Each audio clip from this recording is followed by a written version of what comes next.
기도하겠습니다. 하나님 아버지, 하나님의 은혜 안에 이 아침을 찬송하며 시작하게 하시니 참 감사합니다. 하나님의 은혜 가운데 있으므로 평안을 누리게 하시니 참 감사합니다. 하오나 분명히 저희의 앞에 도무지 평안할 수 없는 현실이 있음을 또한 주님 아십니다. 이 나라 이 민족의 어지러운 사정을 주님 아십니다. 이 백성들의 곤고함과 아픔과 분노를 또한 아십니다.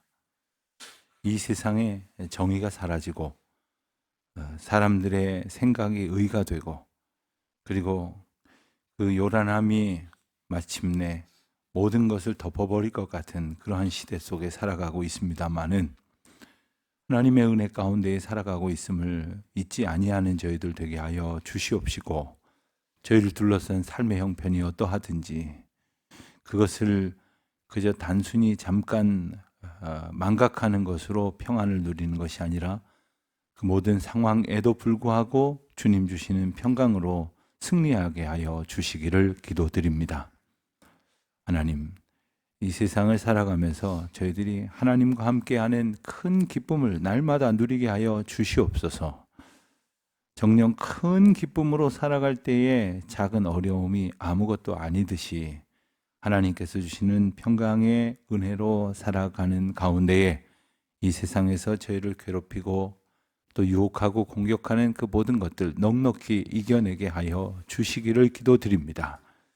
육신적인 연약함 앞에서 무기력해질 수밖에 없는 참으로 연약한 저희들이오나, 하나님께서 이 모든 상황을 뛰어넘는 마음의 주인 되어 주시고 영혼의 주권자 되어 주심을 잊지 아니하고 늘 주님 앞에 참된 평안을 누리며 살게 하여 주시옵소서. 경제적인 어려움이 있을 수 있습니다. 또한 주변에 있는 사람들과의 관계적인 아픔이 있을 수 있습니다. 그 어떤 상황 속에서도 그 상황에 휩쓸려 가지 않게 하여 주시옵소서. 주님 붙들고 정녕 마침내 이겨낼 수 있도록, 견딜 수 있도록 주님 도와주시기를 기도드립니다. 하나님, 저희가 살아가는 세상 믿음이 없이는 승리할 수 없음을 알면서도 주님 앞에 믿음을 구하지 아니하였던 죄를 용서하여 주시옵소서. 주님 한 분 외에는 아무것도 의지할 것 없음을 알면서도 때로는 돈을, 명예를, 권세를, 지식을, 세상 사람들의 인정을 의지하며 살아갔던 저희들 불쌍히 여겨 주시기를 기도드립니다. 오직 하나님의 은혜 안에 오늘도 온전한 믿음으로 살아갈 수 있도록 은총을 베풀어 주시옵소서. 특별히 하나님의 은혜 가운데 예배당 건축의 귀한 과정을 걷게 하셨사오니 주여 도우셔서, 주여 도우셔서 저희의 때에 하나님의 크신 은혜를 보게 하여 주시옵소서.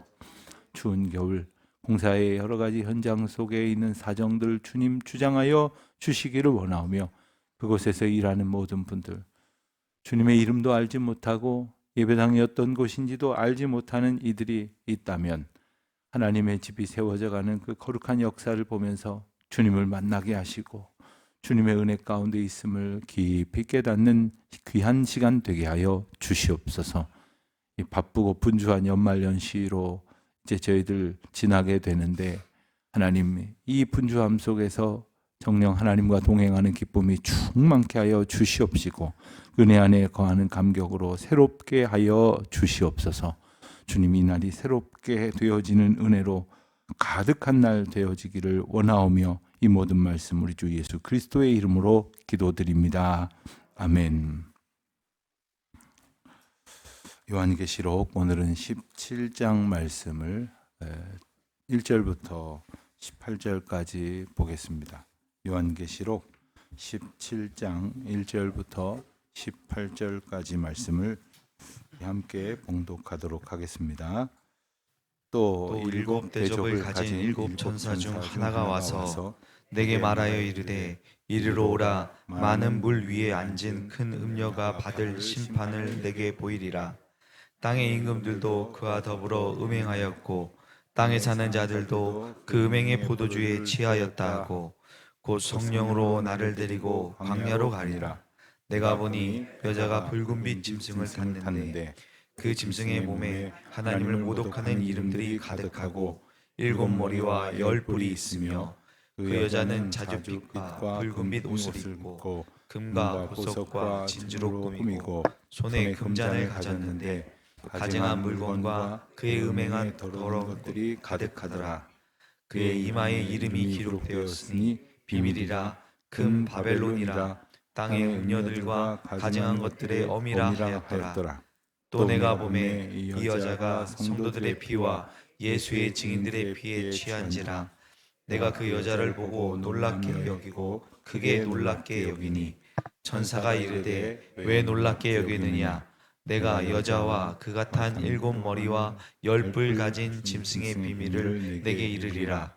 내가 본 짐승은 전에 있었다가 지금은 없으나 장차 무저경으로부터 올라와 멸망으로 들어갈 자니 땅에 사는 자들로서 창세 이후로 그 이름이 생명책에 기록되지 못한 자들이 이전에는 있었다가 지금은 없으나 장차 나올 짐승을 보고 놀랍게 여기리라. 지혜 있는 뜻이 여기 있으니 7머리는 여자가 앉은 7산이요 또 7왕이라. 5은 망하였고 하나는 있고 다른 하나는 아직 이르지 아니하였으나 이르면 반드시 잠시 동안 머무르리라. 전에 있었다가 지금 없어진 짐승은 8째 왕이니 7 중에 속한 자라. 그가 멸망으로 들어가리라. 네가 보던 10뿔은 10왕이니 아직 나라를 얻지 못하였으나 다만 짐승과 더불어 임금처럼 한동안 권세를 받으리라. 그들이 한 뜻을 가지고 자기의 능력과 권세를 짐승에게 주더라. 그들이 어린 양과 더불어 싸우려니와 어린 양은 만주의 주시오 만왕의 왕이심으로 그들을 이기실 터이요 또 그와 함께 있는 자들 곧 부르심을 받고 택하심을 받은 진실한 자들도 이기리로다. 또 천사가 내게 말하되 네가 본 바 음녀가 앉아 있는 물은 백성과 무리와 열국과 방언들이니라. 네가 본 바 이 10뿔과 짐승은 음녀를 미워하여 망하게 하고 벗어먹게 하고 그의 살을 먹고 불로 아주 살으리라. 이는 하나님이 자기 뜻대로 할 마음을 그들에게 주사 한 뜻을 이루게 하시고 그들의 나라를 그 짐승에게 주게 하시되 하나님의 말씀이 응하기까지 하심이라. 또 네가 본 그 여자는 땅의 왕들을 다스리는 큰 성이라 하더라. 아멘. 운동 경기를 보면 이제 개인 종목은 좀 덜하지만 단체 종목은 많은 선수들이 한꺼번에 뒤엉켜서 경기를 하기 때문에 때로는 조금 헷갈릴 수도 있을 것입니다. 더군다나 배구 같은 그래서 네트를 사이에 두고 양 팀이 나누어서 경기하는 것은 물론 아무 보는데 혼란스러움이 없겠으나 한 운동장에 뒤엉켜 돌아다닌다면 매우 복잡해 보일 것입니다. 그럴 때 아주 유용한 것이 우리가 너무나 익숙해져 있지만 유니폼을 서로 다르게 입고 있기 때문이죠. 근데 운동 선수들이 유니폼을 입게 된 연유는 자기 편이 누군지를 알아보지 못해서가 아니라 구경하는 사람들이 누가 누군지를 몰라서였다고 합니다. 그러니까 자기들끼리는 늘 운동하던 사람들이었기 때문에 자기 편을 식별하는데 큰 어려움은 없었다는 거예요. 근데 보는 사람들이 저 편이 누구 편인지 누가 누구 편인지를 모르는 거예요. 성경을 보다 보면 우리가 도대체 누가 누구 편인지, 누가 하나님 편인지, 누가 사탄 편인지를 분별을 못해서 헷갈려하는 경우가 있습니다. 도대체 이게 어떻게 되는 싸움인지. 특별히 우리가 요한계시록을 보면 더 그런 것을 느낍니다. 잘 알 듯 모를 듯한 표현 때문에 도대체 이게 하나님 편에 선 건지 하나님을 대적하는 자의 편에 선 건지 그러다 보면 이것을 잘 살피지 않으면 이 싸움의 어떤 흐름, 이 영적 싸움의 흐름도 그리고 도대체 누가 어떻게 해서 승리를 거두었는지도 알지 못할 때가 많습니다. 요한계시록은 하나님의 백성들에게 보내는 편지입니다. 특별히 당시의 그리스도인들은 초대교회가 계속 이어지고 있죠. 예수님이 승천하신 후에 이제 그 복음이 전파되면서 그 믿음 생활 하던 사람들이 신앙생활 갖는 중에 가장 큰 어려움은 로마 제국이 아주 흥왕해지면서 새로운 국면으로 접어들게 되었습니다.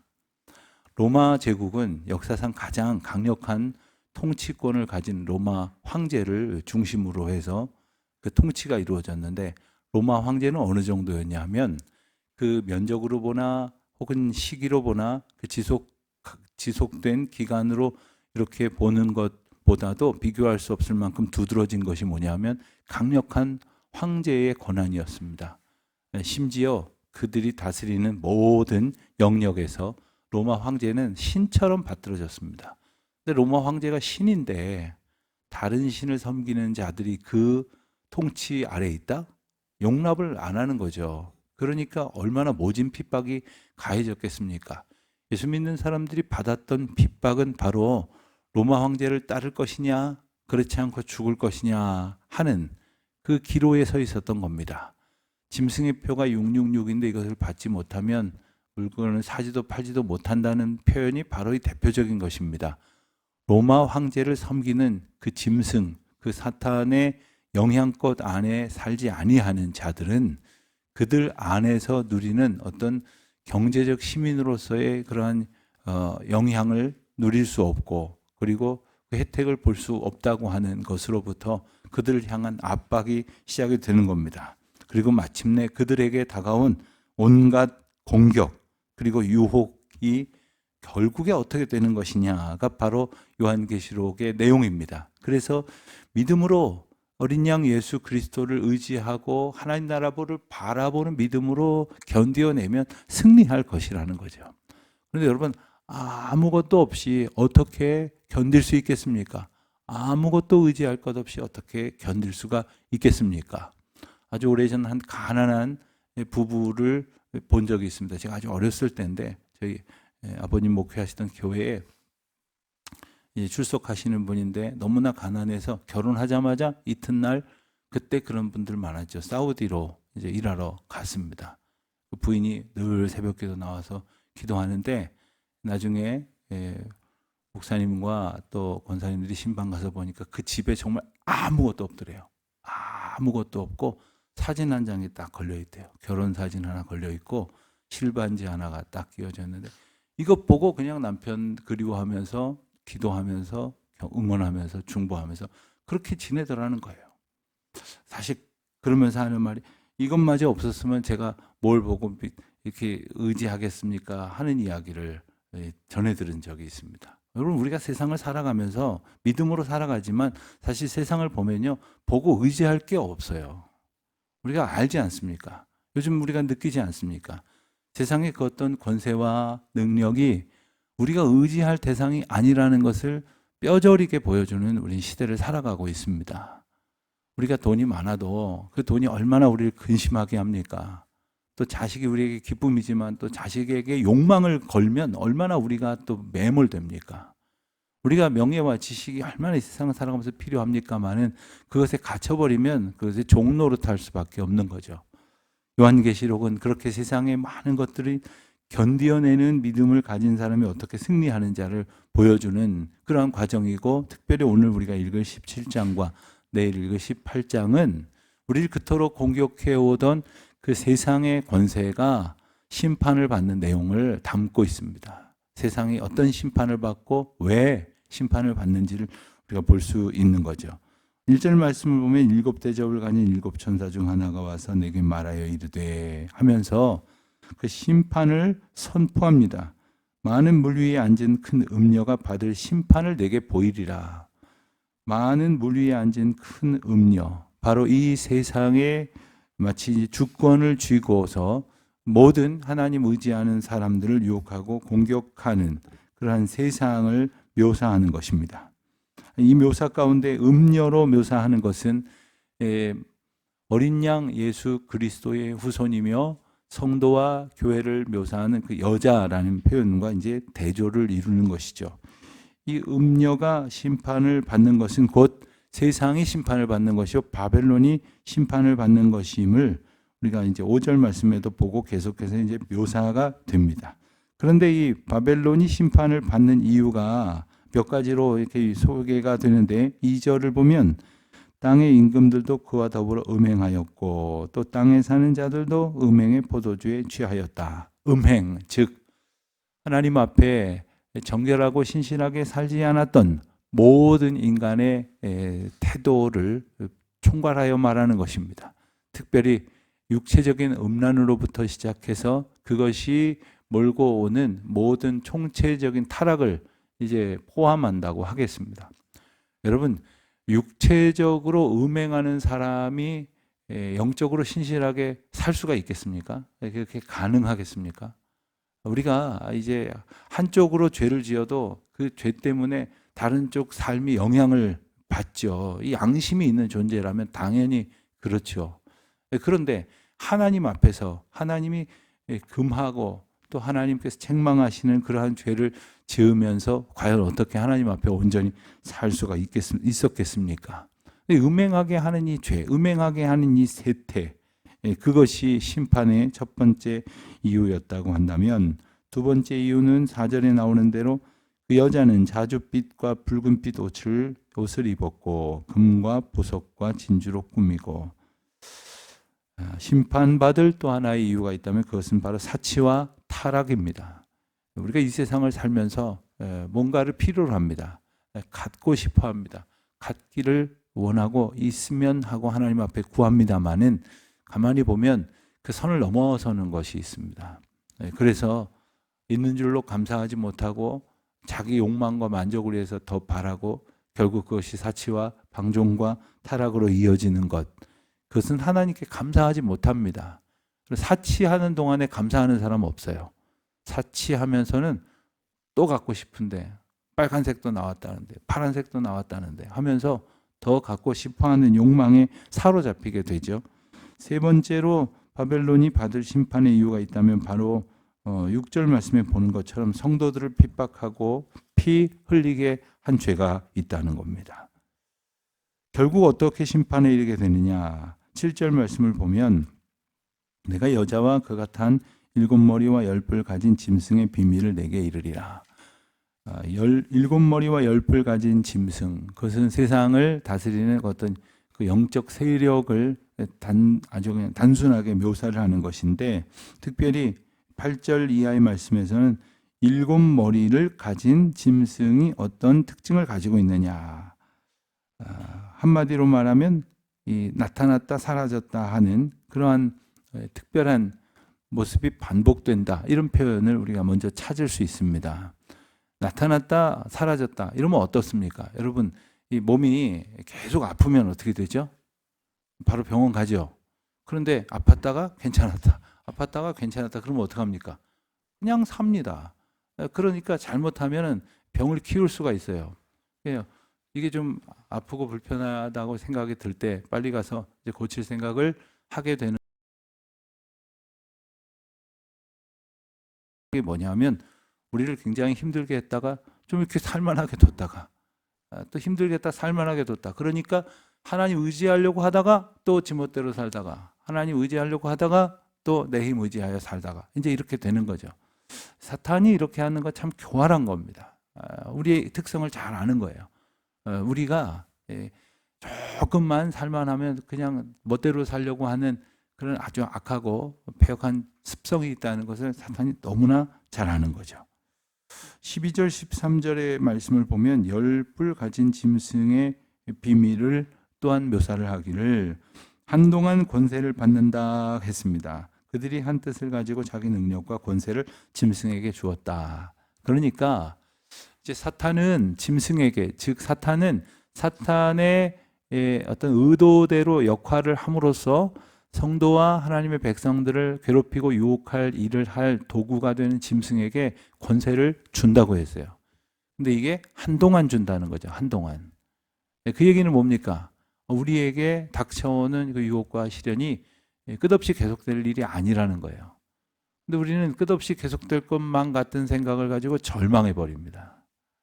그러니 아예 하나님 의지할 생각을 안 하고 그냥 포기해 버리는 일들이 있는 거죠. 어려움에 처하여 있을 때 주님을 잠깐 바라보다가 이 세상의 고통이 끝이 없을 것 같다고 생각하니까 포기합니다. 그러나 이 세상의 고통보다 유혹보다 더 오래도록 우리를 굳건하게 붙드실 것이 하나님의 은혜와 능력이라는 것이고, 특별히 14절의 말씀을 보는 것처럼 그들이 어린 양과 더불어 싸우려니와, 여기서 그들이 누굽니까? 짐승과 땅의 임금들, 그러니까 사탄의 어떤 그 지령을 받고 그 도구로, 대행자로, 하수인으로, 그렇게 행동대원으로 우리를 괴롭히던 모든 세력들이 어린 양과 더불어 싸운다고 했어요. 우리가 싸우는 게 아니에요.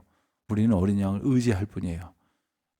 어린 양과 더불어 싸울 때에 그 어린 양은 만주의 주시오 만왕의 왕이심으로 그들을 이기실 터이요. 너무 간단하지 않습니까?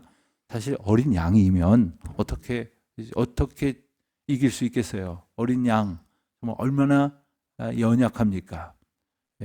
어린 양 중에도 연약한, 그리고 짐승 중에도 가장 미련하고 그리고 약하고, 그 양을 묘사해 놓은 걸 보면요, 그 짐승들이 가지고 있는 대체적으로 하나쯤은 있을 무기들이 하나도 없다는 거예요. 뭐 뿔이 있는 것도 아니고, 날카로운 이빨이 있는 것도 아니고, 손톱 발톱이 있는 것도 아니고, 하다못해 급하면 날아갈 수 있는 날개가 있는 것도 아니고, 또 어디 가서 숨을 수 있는 그런 능력이 있는 것도 아무것도 없는 거예요. 그런데 어린 양이 승리한다. 이유가 뭡니까? 바로 그분이 만주의 주요 만왕의 왕이시기 때문입니다. 우리가 이길 수 있는 것은, 우리가 이 세상을 살아가면서 좀 능력 있고 뭐 의지가 있고 뭐 악착 같고 뭐 이래서가 아니죠. 사람들 다 거기죠. 그러나 하나님을 의지할 때, 주님께서 우리의 주인이 되어주심을 의지할 때 신실한 자들도 이기리로다 했습니다. 신실한 자들도 이기리로다. 여러분, 우리는 때로는 이것을 착각할 때가 있어요. 요즘 잘 듣는 말 중에 내가 이렇게 한 행동은 진심입니다, 뭐 이런 말 하잖아요. 정치권에서도 보면 이렇게 한 사람도 진심이다, 이렇게 한 사람도 국민을 위한 나의 진심이다. 진심이 가치 있는 것은 아니에요. 아니, 그가 그 마음을 처음부터 올곧게 가졌으면 그거 진심이죠. 근데 그 진심이 그에게 사실일 수는 있지만 진실은 아니에요. 이 세상에 진리가 아니란 말입니다. 진리는 오직 하나, 예수 그리스도 하나님의 방법으로 우리를 이끄시는 것인데, 아니 자기가 마음 좀 몇 시간 지켰다고 그게 무슨 진심입니까? 그게 무슨 진리입니까?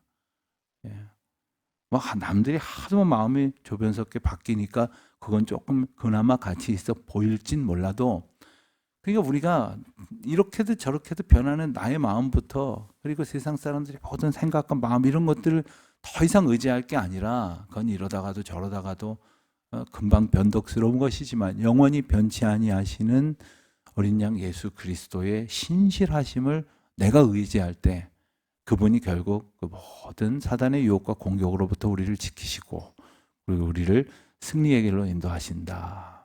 이것이 오늘 우리에게 주시는 약속입니다. 이 약속을 믿고 믿음으로 살아가시는 저 여러분 되시기를 축원합니다.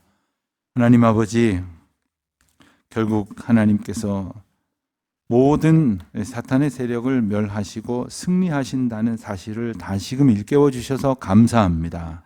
이 귀한 약속 붙들고 어떠한 어려움 속에 있더라도 결코 낙망하지 아니하고 포기하지 아니하고 오직 주님 주시는 믿음의 약속을, 승리의 여망을 품고 오늘도 결국 이겨내고 승리할 수 있는 주의 자녀들 되게 하옵소서.